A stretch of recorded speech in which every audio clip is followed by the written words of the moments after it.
मुश्किल। ये choke points हम एब्सोल्युटली अपने कंट्रोल पे रखें। तो ये ब्लू वाटर स्ट्रेंथ जिसको क्रमशः बहुत तेजी के साथ बढ़ाने के लिए भारत काम कर रहा है। स्ट्रेट ऑफ हॉर्मुज को देखिएगा, जहां से बहुत ज्यादा व्यापार, खास तौर से तेल ईरान के करीब से जहां से निकलकर पूरी दुनिया को जाता है। और इधर स्ट्रेट ऑफ मलक्का देखिएगा, जो चाइना के इस तरह के एम्बिशंस है पूरी दुनिया में राज करने के, खास तौर से आप देखते हैं समंदर में कब्जा करने के, इन दोनों जगहों पर चेक एंड बैलेंस करने का काम भारतीय नेवी करती है। भारतीय नेवी को किस तरह की ताकत देनी चाहिए, इस पर लगातार काम हो रहा है। और अगली खबर अब आपको दिखाता हूं, यहां देखिए जरा, यमन की राजधानी सना पर एक बार फिर से इजराइल का अटैक।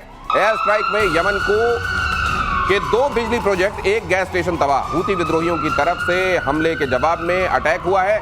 शुक्रवार रात को यमन ने इजराइल पर क्लस्टर बॉम्ब वाली मिसाइलें दागी थी, और इस बार तो हूतियों पर ये जो प्रहार हुआ है ये तो कमाल ही हुआ है सर। ये वैसे तो हम देख रहे हैं ये लगातार ही चल रहा है, लेकिन ये तो बड़ा निर्णायक किस्म का हमला है।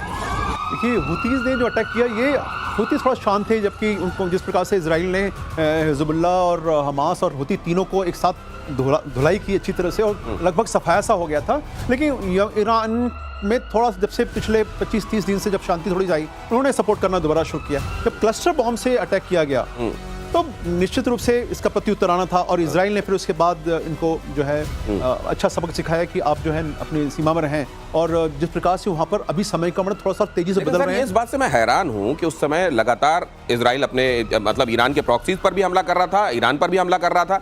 इतनी जल्दी ये इनको रिसोर्सेस रिप्लेनिश कैसे हो जाते हैं जनरल सिन्हा? देखिए क्या है ना, बल एंड मंडे में देखिए जो हमारा ये गल्फ ऑफ एडन है, तो ये जगह है, ये जो ऐसा उसके नीचे में यदि आप देखें तो वहाँ आपके बहुत सारे नेवी हैं, खास करके चाइना की नेवी है, उनकी बेसेस हैं। अब आप इस बेसेस के ऊपर में यदि आप हैं तो ईरान से इवन चाइनीज शिपें जो हैं, मर्चेंट शिप्स हैं, इनको सप्लाई करती है। तो कहते हैं ईरान से आया है, मगर ईरान से नहीं आता, ये चाइनीज हैं जो कि इनको मिलते हैं, स्पेशली एंटी शिप मिसाइल्स जो इन्होंने क्लस्टर बम ये जो मारे हैं, क्योंकि इनको ले जाने के लिए आपकी दूरी 1400 किलोमीटर है। बता दिया आपने कौन है सर इसके पीछे। असल में चाइना इसमें पर्दे के पीछे से अपनी भूमिका निभाता है, केवल ईरान मत सोचिए। और अगली खबर देखिए, ईरान के supreme leader Ayatollah Ali Khamenei का बड़ा दावा, ईरान में सत्ता पलटना चाहता है अमेरिका।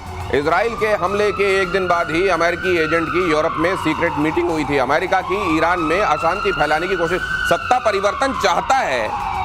ये इसमें मतलब ये क्या रहस्योद्घाटन है? कोई बहुत बड़ा रहस्योद्घाटन तो नहीं है, ये तो पता ही है सर दुनिया को। देखिए, अयतुल्लाह खोमेनी भी जो छिपे हुए हैं, उन्होंने अपना पूरा का पूरा अधिकार IRGC के 3 कमांडरों को दे चुके हैं। वो कहते हैं कि वो डिसीजन ले सकते हैं, तो इनको भी पता है कि देखिए he can be knocked of.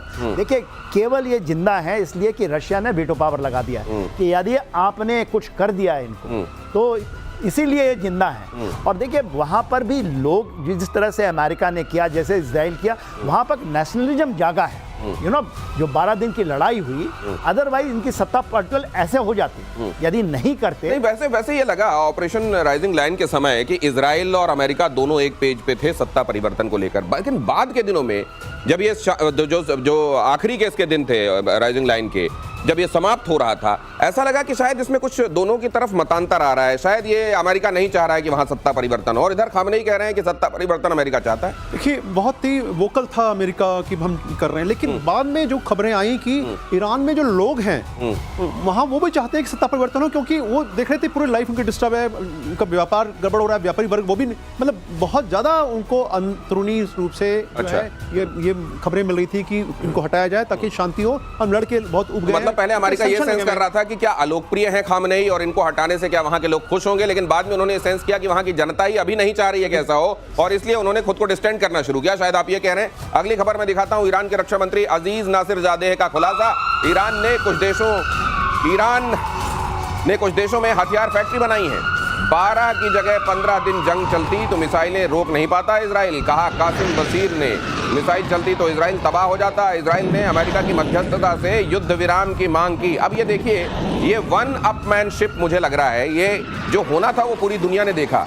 Israel की सुपरमेसी भी देखी, लेकिन जबरदस्त पलटवार ईरान की तरफ से हुआ, ये हम सब ने देखा है।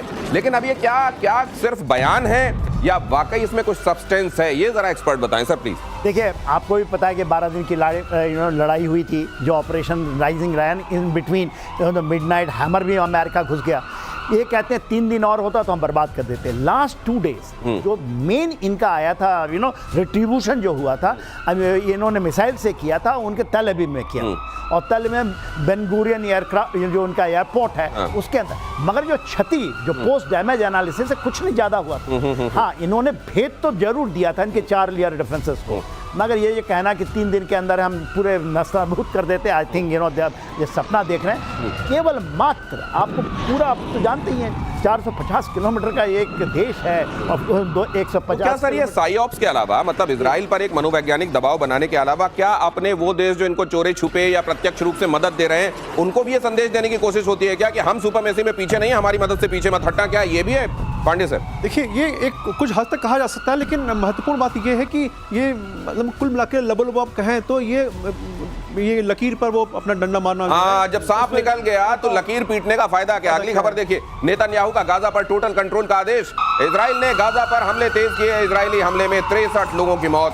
बड़े जमीनी हमले की तैयारी में इजराइल। गाजा के सबरा इलाके में घुसे इजरायली टैंक और इजराइल ने स्पष्ट कर दिया है कि गाजा को अब वो पूरी तरह से हमास से मुक्त करके मानेंगे और यहां पर पूरी तरह उनका अधिकार, उनका एक तरीके से कंट्रोल, नियंत्रण होगा। ये हर दिन मुझको लगता है अभी कम से कम 1-1.5 साल या 6 महीने, आपके हिसाब से कब तक ये खबरें आने वाली हैं इस तरह की? वहां से इन्होंने जो डेट दिया है, डेट इनमें आया नहीं है मगर आ रहा है डेट, 7 अक्टूबर का डेट दिया है। 7 October Gaza City will be free from. 7 October. 7 oh, अभी हम लोग अभी सितंबर में ही आए हैं। और 7 अक्टूबर क्यों महत्वपूर्ण है आप जानते हैं? इजराइल पर उस दिन ईरान ने किस तरीके से हमास ने हमला किया था, और यह समझा जाता है कि हमास असल में ईरान के ही शह पर, इशारे पर ये सब करता है इजराइल के साथ। जी, क्योंकि 60,000 तो आपने ले आए रिजर्विस्ट को, 20,000 और हैं, 80,000 के आसपास के बोल रहे हैं ना कि वहां पर खड़े होंगे। पहले आया था 1 लाख। जो आपकी डेंसिटी है ट्रुप की वो बढ़ा दी है अब ये, मगर पर किलोमीटर 273 कह रहे हैं, आपने बताया था 273 के आसपास में, मगर उनमें डिवाइड है। उनके चीफ कहते हैं कि इतने समय में जो आपने लंबा समय दे दिया, 2 महीने से भी 1 महीने से ज्यादा, तो 7 सितंबर होगा, फिर 7 अक्टूबर आएगा, तब तक हम बहुत ज्यादा थक जाएंगे। हमारे ये है मतभेद, फटीक हो जाएगा, फटीक हो जाएगा, बैटल फटीक कहते हैं उसको। बैटल फटीक हो जाएगा, आप कॉर्डन लगा के आप बैठे रहेंगे। राइट। मगर इतने छोटे इलाके में कॉर्डन लगा के बैठना कोई बड़ी बात नहीं है। तो ये दोनों ही चीजें संभव हैं। हो सकता है वैसा जैसा इजराइल अब अपनी डेडलाइन लेकर चल रहा है 7 अक्टूबर, वैसा हो जाए, लेकिन साथ में चैलेंजेस भी बहुत सारे हैं। और उधर रशिया के एटमी ठिकाने पर किस तरीके से हमला बोला गया वो देखिए जरा। रशिया के एटमी ठिकाने पर हमला बोला कुर्स्क में, ज़ेलेंस्की की सेना की तरफ से हमला बोला गया। अब अगर आप देखिए, उनका असल में ये स्वतंत्रता दिवस था, 34वां स्वतंत्रता दिवस था ये यूक्रेन का, और उस दिन रशिया के उस इलाके को टारगेट किया गया कुर्स्क में जहां पर परमाणु संयंत्र है। अब ऐसे में आप ये समझ सकते हैं कि अगर वहां पर उस संयंत्र को नुकसान पहुंच जाए तो न चाहते हुए भी एक तरीके से रेडिएशन फैल जाएगा और एटम बॉम्ब गिराने जैसा ही डैमेज हो जाएगा। सर, ये आखिर में न चाहते हुए भी कहीं एटम रेडिएशन जैसा खतरा तो आपको अंदेशा नहीं है? देखिए, ये तो पूरा ट्राई किया, वहां पर इन्होंने जो ड्रोन मारा था वहां जाकर एक ट्रांसफार्मर में लगा है। मान लीजिए आपके उस डोम पे गिर जाता, क्योंकि वो डोम हार्डन नहीं है, तो उसका जो डोम्स है ना, जो इनका रिएक्टर का, वो बहुत सॉफ्ट है। ज़पोरिज़िया में भी ट्राई किया इन्होंने, तो ज़पोरिज़िया के अंदर में रशियन फोर्सेस है ना, देखिए ये चाहते हैं कि किसी तरह, वो तो पागल हो गए कि नहीं, लेकिन मैं एक चीज और जानना चाहता हूं सर। मान लीजिए कि अभी तो ट्रांसफार्मर लगा, मान लीजिए डीके पांडे सर ये हो ही जाए, लगी जाए, तो फिर वैसे में क्या कहेंगे? ये कह देंगे फॉल्स फ्लैग ऑपरेशन किया, हमने तो मारा नहीं उस जगह पे। ये देखिए, नैरेटिव का ये बहुत बड़ा गंदा गेम है, इसमें कोई शक नहीं। मानवता जो है वो एलिमेंट अब लगभग समाप्त सा हो गया है कि किसी को चिंता नहीं है, बस ये है कि हम किस प्रकार से डोमिनेट करें बैटलफील्ड में, वो रह गया है, ताकि हम निगोशिएशन टेबल पे जाएं और जल्दी से युद्ध समाप्त करें। ये सब बातें कहने के लिए है, लेकिन ग्राउंड जो रियलिटी ये है कि निश्चित रूप से डैमेज होता है, उसका रेडिएशन होता है, जो हमने नागासाकी और हिरोशिमा के अभी तक हम उसको झेल रहे हैं। चेरनोबिल देख लिया है उस इलाके ने, तो वो देखा है वहां पर कि दुर्घटनाएं भी होती हैं, तो फिर किस तरह से पीढ़ियां भुगतती हैं। तो अगर मान लीजिए इसको दुर्घटना ही मान लिया जाए कि आपका ये था कि कुर्स्क पे हम हमला करेंगे, लेकिन हम संयंत्र पर, परमाणु संयंत्र पर हमला नहीं बोलेंगे, लेकिन कोई मिसाइल आपकी चली गई अगर, तो फिर क्या कीजिएगा बाद में? बस तो इसी तरह से पल्ला झाड़िएगा कि तो फॉल्स फ्लैग ऑपरेशन था और रशिया ने कर दिया होगा, हमारा हाथ नहीं था। लेकिन मानवता तो इससे सफर करेगी, और अब ये डर लगने लगा है दुनिया को इतनी लंबी खिंच गई है लड़ाई कि इसको निर्णायक तरफ ले जाने के चक्कर में कहीं किसी देश की तरफ से गलती हो ना जाए। और भारत ने पाकिस्तान को भेजा अलर्ट। अगली खबर देखिए, पाकिस्तान को बाढ़ की चेतावनी भेजी, बाढ़ के खतरे से पाकिस्तान को आगाह किया। जम्मू की तवी नदी में अचानक बाढ़ आई, भारत ने कहा यह कदम पूरी तरह से मानवीय सहायता के मकसद से उठाया गया। अब आप जानते हैं कि जो सिंधु जल समझौता है, भारत ने उसको अबेयंस में रख दिया है। भारत ने कहा है फिलहाल ये लागू नहीं होगी। क्यों लागू नहीं होगी? क्योंकि इसमें रिव्यू किए जाने की, पीरियोडिक रिव्यू की जरूरत थी। और उस समय भी जब ये संधि की गई थी, इसको एक तरफा किया गया था। ये भारत के हितों को ध्यान में रखते हुए नहीं किया गया था। ये भारत के प्रधानमंत्री कई बार भारत को बता चुके हैं, लाल किले की प्राचीर से भी इसका जिक्र हो चुका है। तो फिर ऐसे में ये अलर्ट किया जाना, असल में तो वहां के लोग, वहां का खासतौर से जो सत्ता तंत्र है वो डिजर्व तो नहीं करता कि उसको अलर्ट किया जाए, लेकिन भारत फिर भी इंसानियत का हिमायती रहा है। भारत फिर भी वसुधैव कुटुंबकम का भरोसा करने वाला देश है। लेकिन क्या ये आने वाले दिनों में काफी किया जाएगा या वन ऑफ था इसलिए कर दिया गया? सर, आपको क्या लगता है? मेरे ख्याल से देखिए, 700 लोग मर चुके हैं, 1000 से ज्यादा घायल हैं पाकिस्तान के अंदर में। तभी एक ऑफ द तभी मेन रिवर नहीं है, तभी वो है ट्रिब्यूटरी है, one of the tributary of Chenab, तो उसके ऊपर मेरे ख्याल से करना चाहिए। देखिए, हम लोगों का इतिहास है और हमारी अपनी है। हमने 93,000 इनके सोल्जर्स को निकाल दिया जो हमारे लोगों को कत्लो-गारत किए थे। हमने ये किया है, इसलिए भारत महान होता है। देखिए, हमने कह दिया है, इसमें हमारे इंटरनेशनल कोर्ट ऑफ जस्टिस से भी आया था कि इसको आप खोलिए। नहीं, ठीक है। अब दूसरी तरह की बात है, अब ये है कि भारत अगर ये करेगा ना, तो ये किसी संधि के तहत नहीं हो रहा है। संधि तो अबेयंस में है। ये हमारी दयानतदारी है, ये हमारी अच्छाई है कि हम आपको अलर्ट कर रहे हैं, और जब तक हमको अच्छा लगेगा हम ये करेंगे। हमारे ऊपर ये कोई मजबूरी नहीं है। मुझको लगता है ये डिफरेंस है। सर, देखिए, एक और मैं उदाहरण दूंगा कि टर्की में जो अर्थक्वेक आया, टर्की हमारा कितने वर्षों से हम देख रहे हैं, पिछले 5-6 सालों से खुले तौर पर ऑपरेशन दोस्ती हमने किया, वहां हमने किया। तो हमने बताया कि भारत एक बहुत मेच्योर कंट्री है और वसुधैव कुटुंबकम जिसका आपने जिक्र किया, हम उस नीति में पूर्णतः हमारे डीएनए में है वो। लेकिन साथ में वो भी संदेश दिया गया उनको कि हम चाहें तो अगर नहीं करते तो अब क्या होता है वो भी सोचिए, इस बात ध्यान रखिए। अभी भी समय है, अक्ल आ जानी चाहिए। लेकिन अब भलाई जो है वो मजबूरी में किसी संधि के तहत नहीं होगी। भलाई का हमारा मन है तो हम करेंगे, नहीं है तो नहीं करेंगे। अगली खबर ये, 2 दिन के गुजरात दौरे पर पहुंचे प्रधानमंत्री नरेंद्र मोदी।